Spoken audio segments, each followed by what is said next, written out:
ministère de la vérité restauratrice Mivresse avec Dr Gaoudé, tu connaîtras la vérité et la vérité t'affranchira. Et on va baisser la tête. Ce matin, nous allons parler d'un thème aussi important pour le chrétien, pour l'affranchissement du chrétien. Pour affranchir le chrétien, faire connaître la vérité aux chrétiens.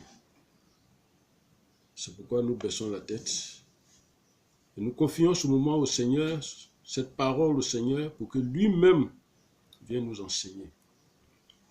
Papa, ce matin, nous te disons merci parce que tu es la parole et la parole est source de vie. Et cette parole qui va nous affranchir en ce jour, et cette parole qui est la vérité, Papa, parce que tu as dit, tu connaîtras la vérité t'affranchira.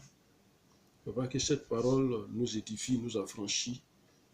Que cette parole affranchisse aussi celui qui a écouté, celui qui écoute et qui suit cette vidéo. Que cette parole touche son cœur. Que cette parole l'amène à Jésus-Christ. Béni sois-tu, Seigneur, et donne la puissance à ce message. Au nom de Jésus. Amen. Alors, notre test de ce jour, et nous sommes au ministère de la vérité restauratrice.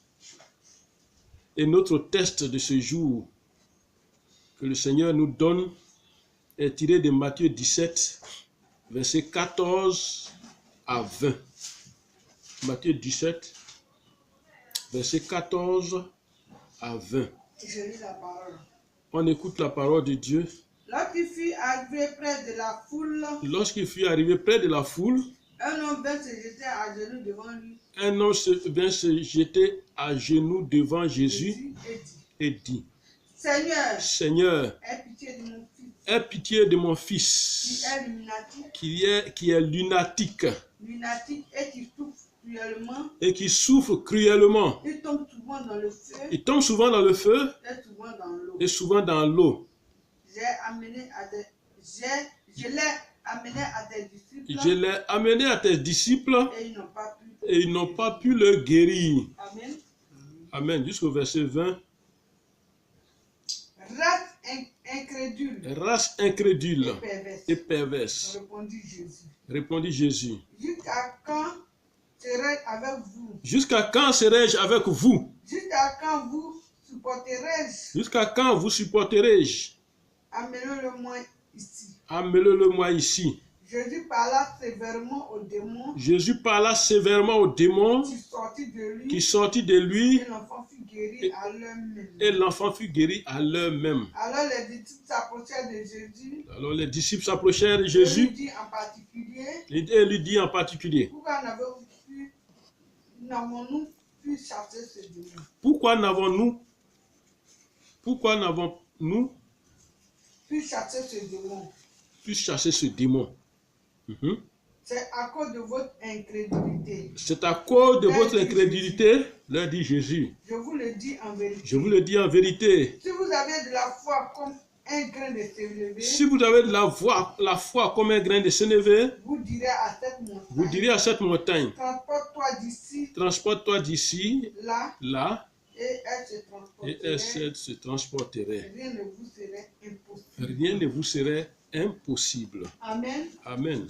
Ça, c'est la parole de Dieu qui dit ça ce matin. La parole de Dieu est vérité, la parole de Dieu est vie, et c'est la parole de Dieu qui fait tout. Il n'y a pas un autre support, il n'y a pas quelque chose d'autre qui soit intermédiaire. C'est la parole de Dieu qui fait le chrétien. C'est la parole de Dieu qui délivre. C'est la parole de Dieu qui affranchit. C'est la parole de Dieu qui sauve.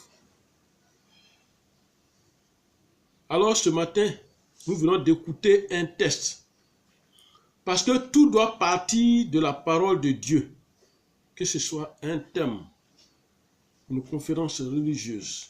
Tout doit partir d'un test. On ne donne pas, on ne prêche pas sans la parole de Dieu. Alors dans cette histoire vraie, vrai parce que notre Seigneur Jésus l'a vécu. Dans cette histoire, un homme s'est jeté à genoux devant Jésus et il a dit. Et c'est un problème difficile à résoudre. Et c'est ce problème difficile à résoudre qu'il présente à Jésus-Christ. Quel est ce problème? Mon fils est lunatique. Dans ce problème, il y a une impossibilité. Dans tout ce texte que nous venons d'écouter, il y a une impossibilité. Et les disciples de Jésus l'ont démontré et dit, on n'a pas pu guérir cet enfant qui est lunatique. Mais au bout, Jésus l'a guéri. Amen. Amen. Pour dire quoi ce matin? À partir de ce test que le Seigneur nous donne, nous allons parler de l'impossibilité imposée. Amen. Amen. L'impossibilité imposée. Pourquoi ce thème? Regardons bien nos vies. Observons bien nos réalisations. Est-ce que tout te réussit dans la vie? Nous sommes tous confrontés à des situations difficiles. Comme si pour toi, il était dit que tu ne dois pas avoir ceci et tu ne dois pas avoir cela. Tu ne dois pas vivre le bonheur aussi. Tu ne dois pas franchir certaines étapes de la vie. Pourquoi? C'est le message de ce jour. Pourquoi mon bonheur est là, si près de moi, et même je le sens, et je n'y arrive pas? Pourquoi ma réussite est difficile? Pourquoi obtenir quelque chose de bon pour ma vie est difficile, aussi difficile que ça? Et c'est pourquoi nous, par la puissance de notre Seigneur Jésus-Christ, il va nous expliquer, il va rentrer dans tous les détails ce matin, en utilisant la personne que je suis. Ce n'est pas moi, c'est lui qui va parler, par ma bouche, par ma personne. Il va nous parler de l'impossibilité imposée. Amen. Amen. Avant de commencer, il y a une histoire qui est dans la Bible, parlant du peuple d'Israël. Le peuple d'Israël était en esclavage pendant 4 siècles en Égypte. Ce peuple ne pouvait pas s'en sortir. Il ne pouvait pas s'en sortir. Parce qu'il y avait un pharaon qui avait imposé cet esclavage-là. Comment ce pharaon-là a fait? Rentrons dans la Bible. Dans le livre d'Exode au chapitre 3, le Seigneur va nous parler. Exode 3, versets 7 à 8. L'Éternel dit, j'ai vu la souffrance de mon peuple qui est en Égypte. Et j'ai entendu les cris que lui font pousser ses oppresseurs, car je connais ses douleurs. Quand l'Éternel donne ce genre de paroles, ce sont des paroles qui sont d'actualité. On parlait autrefois de l'Égypte et d'un peuple. Mais aujourd'hui, c'est de nous, c'est de toi, c'est de moi. L'Éternel dit, j'ai vu ta souffrance, j'ai vu la souffrance de mon peuple. Qui est en Égypte, c'est-à-dire qui est dans les mains des choses mystiques, qui est dans les mains des ténèbres. J'ai vu sa souffrance, j'ai entendu ses cris. L'Éternel a entendu, il entend tes cris. Il connaît tes oppresseurs. Il connaît ta douleur, tes douleurs. Il dit, je suis descendu pour le délivrer de la main des Égyptiens et pour le faire monter dans ce pays, dans un bon et vaste pays. Dans un pays où coule le lait et le miel. Dans un pays où il y a le bonheur. Je vais l'enlever de là, de l'Égypte, pour l'envoyer dans le pays où il y a le bonheur. Je vais t'enlever de tes difficultés là, de tes impossibilités là, pour t'envoyer dans le pays de la possibilité. Amen. Amen. Amen. Et pourquoi l'Éternel a dit ces paroles? Quand on rentre en considérant toujours sa parole, regardez ce que le Seigneur va faire. Dans le livre d'Exode 1, verset 9 à 14, regardez ce que le Seigneur va faire. Pourquoi Exode 1, verset 9 à 14? Pourquoi le Seigneur va faire ces choses-là? Il dit à ton peuple, Il dit à son peuple, voilà les enfants d'Israël qui forment un peuple plus Voilà. nombreux et plus puissant que nous. voilà ce que l'Éternel va révéler. C'est Pharaon qui parle. Il dit à son peuple, voilà un peuple. Voilà les enfants d'Israël qui forment un peuple plus nombreux et plus puissant que nous. Voilà une raison qu'il avance d'abord. Alors montrons-nous comment, Habile à ton égard. à son égard, montrons-nous habiles. Après qu'ils s'accroissent. Voilà. Pour les empêcher de s'accroître. Hein? Et que si une guerre, S'il y a une guerre, ils ne se joignent à nos ennemis pour nous combattre et sortir ensuite de ce pays. Hein? Et l'ont établi sur lui. Alors, quand Pharaon a remarqué que le peuple d'Israël devenait nombreux, il était prospère, il a vu que c'était dangereux. Tout ça se passait dans l'Égypte. Et il a dit, bon, réduisons-les en esclavage. Amen. Amen. Accablons-les des travaux. Empêchons-les de s'accroître. Accablons-les des travaux pénibles. C'est ainsi qu'ils ont bâti des villes à Python, à Ramsès, pour servir de magasin, de quoi que ce soit pour Pharaon. Mais, plus on accablait ce peuple-là, plus il s'accroissait. Alors, qu'est-ce que Pharaon va faire? Pharaon va les prendre, les enfants d'Israël vont les prendre en adversion. C'est une situation difficile. Réduire quelqu'un en une dure servitude, et c'est ce que Pharaon a fait. Il les a réduits en une dure servitude, c'est-à-dire l'esclavage dur. C'est accabler quelqu'un. Prendre quelqu'un en aversion. Rendre la vie amère à quelqu'un. Vous voyez que tout ça, c'est d'actualité. Ta vie est rendue amère. Et comme la parole de Dieu dit, Pharaon leur a imposé des charges avec cruauté. Voilà la situation pénible dans laquelle était Israël en Égypte. Voilà la situation pénible dans laquelle tu es, une image d'un esclavage difficile et tu ne peux pas t'en sortir. Toi qui m'écoutes. Quelle situation sans issue tu vis? Cette situation ressemble à une servitude. Pas de sortie. Pour certains, c'est un chômage compliqué.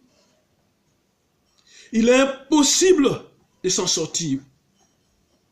Pour d'autres, c'est l'obtention d'un mariage qui est impossible. C'est une pauvreté qui ne s'explique pas. Et pour s'en sortir, c'est impossible.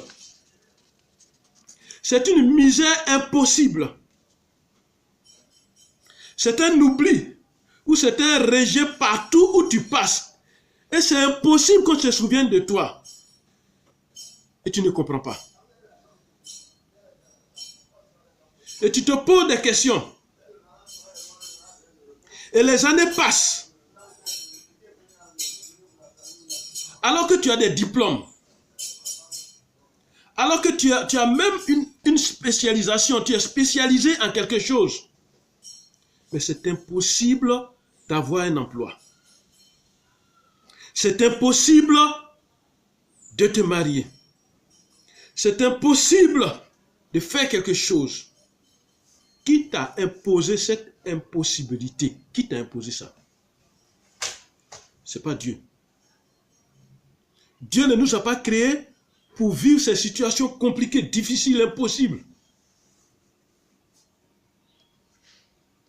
Dans Jean 1, verset 13 que nous avons lu, il est écrit que les Égyptiens réduisirent les enfants d'Israël à une dure servitude.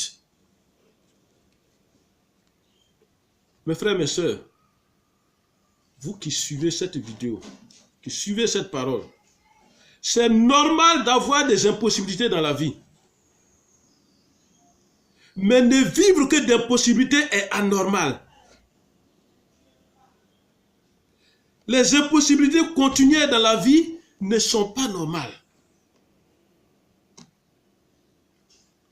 Dans tous les domaines, on peut rencontrer des impossibilités. Dieu le permet pour forger notre endurance. Sinon, le peuple d'Israël était devant la mer Rouge. C'était impossible de passer. Il n'y avait pas de bateau en ce moment-là. Il n'y avait même pas de sous-marin. Il n'y a pas d'avion, rien. C'était impossible de passer. Mais Dieu les a envoyés là, c'était pour les tester. Devant cette impossibilité-là, est-ce qu'ils vont m'insulter? Devant cette impossibilité, qu'est-ce qu'ils vont dire? Seront-ils négatifs ou positifs? Mais une impossibilité ou des impossibilités toute la vie ou durant une grande partie de la vie, ce n'est pas normal. Alors réveille-toi. Toi qui écoutes ce message aujourd'hui, réveille-toi. Réveille-toi. Amen. Amen. Qui a réduit ta belle vie que Dieu t'a donnée en une servitude? Qui a réduit ça en esclavage? Les Égyptiens ont rendu la vie des enfants d'Israël amère. C'est-à-dire une vie de nivakine. Quand on dit amère, ça n'a plus que le goût de nivakine. C'est une impossibilité qu'on t'a imposée. Une impossibilité qu'on t'a imposée. Impossibilité de réaliser dans la vie. Ça y est dans la vie de beaucoup d'hommes. Impossibilité de réaliser. Ton pharaon et les Égyptiens t'ont imposé ces impossibilités. Quand on parle de ton pharaon et de ces Égyptiens, ça veut dire que dans le monde des ténèbres, il y a quelqu'un qui est patron, qui est chef, qui est roi. Et il y en a qui sont à ce service, qui sont le peuple. Et ce monde-là organisé t'ont imposé une impossibilité. Et tu ne connais plus ce qu'on appelle possible. C'est-à-dire, possible de réussir. Tu ne connais plus ça. On t'a imposé ça. C'est la décision de ton pharaon. C'est la décision de ton pharaon. Et ce matin, cette décision va être brisée au nom de Jésus. Amen. Il n'y aura plus un pharaon sur ta vie. Il n'y aura plus un roi satané sur ta vie qui va t'imposer des impossibilités. Au nom de Jésus. Ton pharaon a donné des ordres à ces Égyptiens contre toi. Ton pharaon a donné des ordres à des démons contre toi.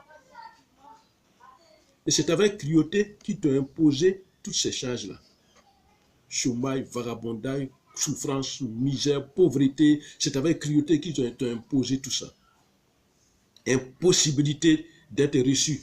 Quand tu cherches un emploi, on reçoit les gens, mais toi, c'est impossible d'être reçu.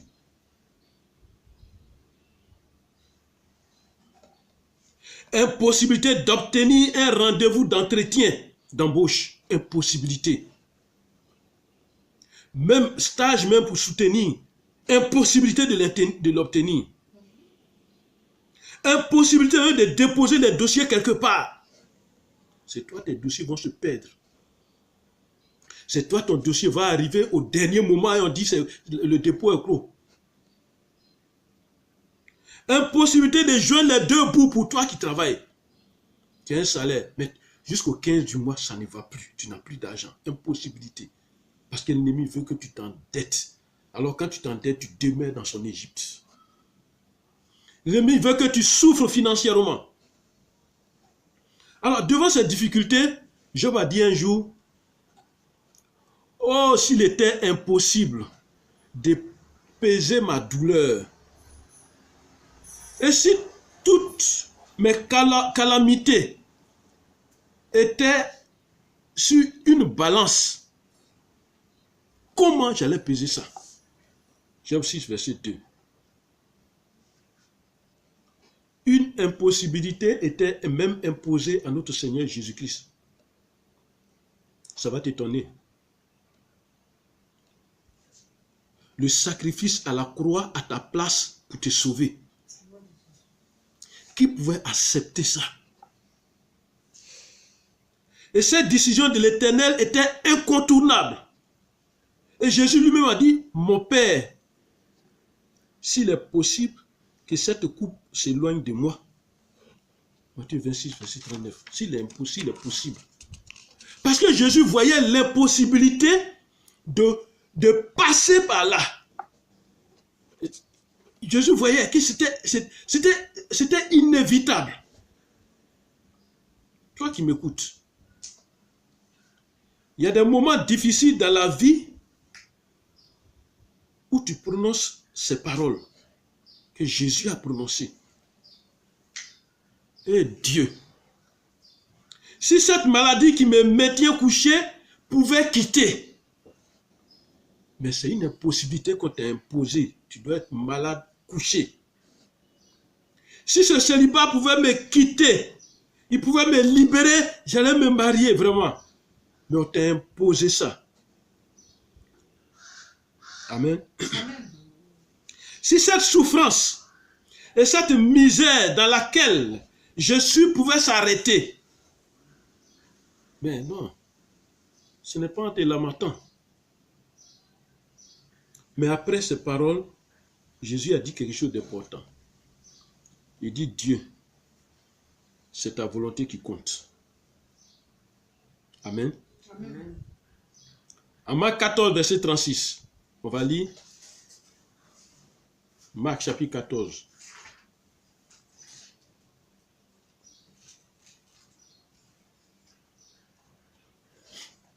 La parole de Dieu dit, il disait, Abba, Père, toutes choses te sont possibles. Toi qui écoutes ce matin, toutes choses sont possibles à Dieu. Amen. Amen.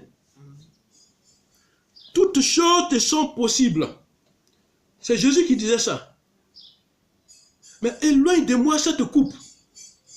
C'est-à-dire, il voit le film, l'image de la crucifixion, le film de la crucifixion, il voit. Il voit que c'est quelque chose qui lui a été imposé. C'est quelque chose que lui-même il a accepté. Il dit, non pas ce que je veux, mais ce que toi, Dieu, tu veux. Amen. Amen. Il parlait de quelle coupe? Est-ce que c'est la coupe de football, de Maracana, la coupe de natation, la coupe de basket? Est-ce que de quelle coupe il parlait? La coupe de malheur, la coupe du malheur. Le malheur qui lui a été imposé. Le malheur que d'un commun accord, lui et son père se sont entendus. Et il a donné son accord pour venir poser ce acte-là. Alors, revenons à notre texte du jour. Reprenons notre texte du jour, affichons-le devant nous. Ouvrons-le devant nous. Reprends ton texte, reprends la Bible, toi qui suis cette vidéo, dans Matthieu 17, à partir du verset 14 à 20, on ne va pas le relire, mais tu prends ta Bible et tu vas suivre avec moi. Ce texte nous parle de l'enfant de quelqu'un qui était lunatique. Qu'est-ce que ça veut dire? Être lunatique, ça veut dire quoi? L'enfant avait une maladie soumise à l'influence de la lune. C'est-à-dire que quand la lune apparaît, la maladie doit apparaître. À une certaine période de la lune, la maladie aussi doit apparaître encore. Une maladie dont l'humeur est changeante. C'est-à-dire que tant que la